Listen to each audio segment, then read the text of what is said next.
kali muncul di Pulau Sisilia, daerah Yunani pada abad ke-5 sebelum Masehi. Rakyat Sisilia menentang pemerintah karena sering menggusur tanah milik rakyat. Dengan adanya revolusi, akhirnya pemerintah mengembalikan tanah milik rakyat dengan syarat rakyat harus meyakinkan dewan juri.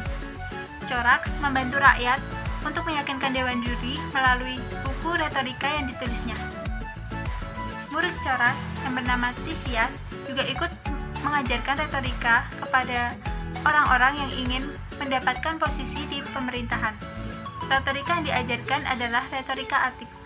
Retorika pada masa kaum Sofis sangat berkembang. Orang-orang yang memiliki keterampilan bahasa mendapat perhatian dari pemerintah untuk merebut kekuasaan dan melebarkan pengaruhnya.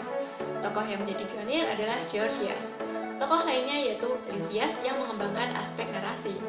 Ada pula Protagoras dengan teknik yang digunakannya yaitu teknik debat. Ketiga tokoh tersebut berpandangan bahwa retorika sebagai alat politik dan mendudukan kemenangan sebagai tujuan akhir.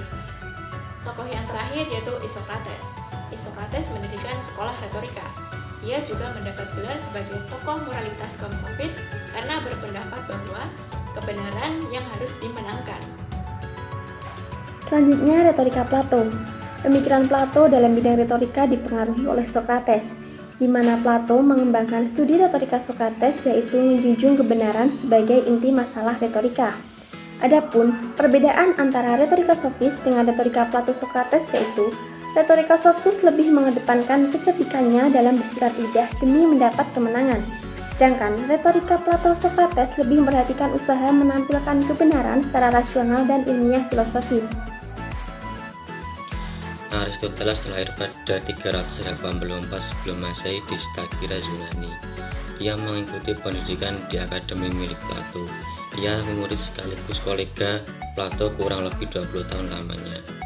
Aristoteles adalah sarjana pertama yang menguraikan sistematika dan ilmiah tentang retorika yang menjadikan retorika sebagai disiplin ilmu yang sejajar kedudukannya dengan logaritma dan gramatika.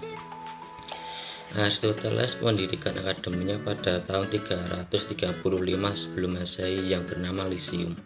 Tempat ini merupakan wadah untuk mahasiswanya mengembangkan gagasan, ilmu, dan filsafat, sekaligus sebagai tempat untuk mempublikasikan karya-karyanya.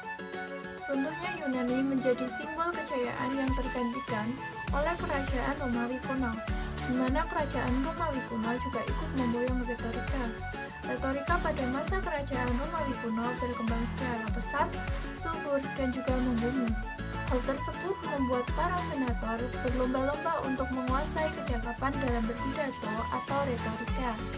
Adapun dua retorika yang terkenal pada masa ini, yaitu retorika Cicero dan retorika Quintilianus.